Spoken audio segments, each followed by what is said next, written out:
નમસ્કાર દર્શક મિત્રો, સિંધુ ઉદય ન્યૂઝમાં આપ સૌનું સ્વાગત છે। સમાચાર આવી રહ્યા છે કે પીપલોદ પોલીસ સ્ટેશન ખાતે પત્ની દ્વારા નોંધાયેલ ગુના કે જેમાં પતિએ પત્નીને પાવડા વડે ઘા મારી જીવલેણ ઈજા કરેલ બાબતે લીમખેડા કોર્ટે ફરી એકવાર ફટકારી આજીવન કેદની સજા।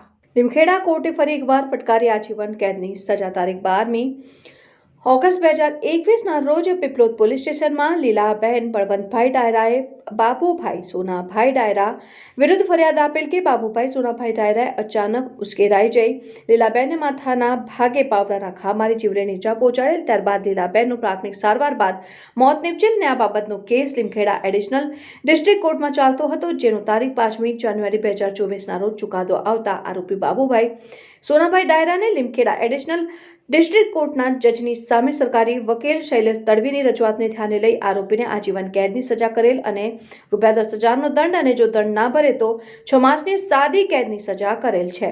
લીમખેડા કોર્ટની આ સજા સાંભળીને અન્ય આરોપીઓમાં ભય જેવો માહોલ છવાઈ ગયો છે। હું મદદનીશ સરકારી વકીલ Shailesh Kumar V Tadvi, additional district and session court Limkheda, આજ રોજ એડિશનલ સેશન જજ સાહેબ શ્રી M.A. મિર્ઝા સાહેબે હત્યા કરવાના ગુનાના આરોપી બાબુભાઈ સોનાભાઈ ડાયરાને આજીવન કેદની સજા ફટકારી છે।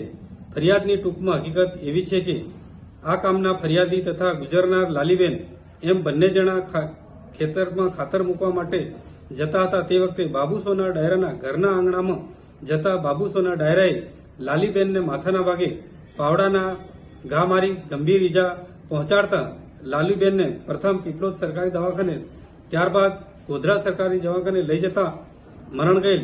જે અંગેની ફરિયાદ લીલાબેને પીપલોદ પોલીસ સ્ટેશનમાં નોંધાવેલ, જેનો કેસ લીમખેડાના મહેરબાન એડિશનલ સેશન જજ સાહેબ શ્રી M.A. મિર્ઝા સાહેબની કોર્ટમાં ચાલી જતા આરોપીને IPC કલમ 302ના ગુનામાં આજીવન કેદની સજા કરેલ છે।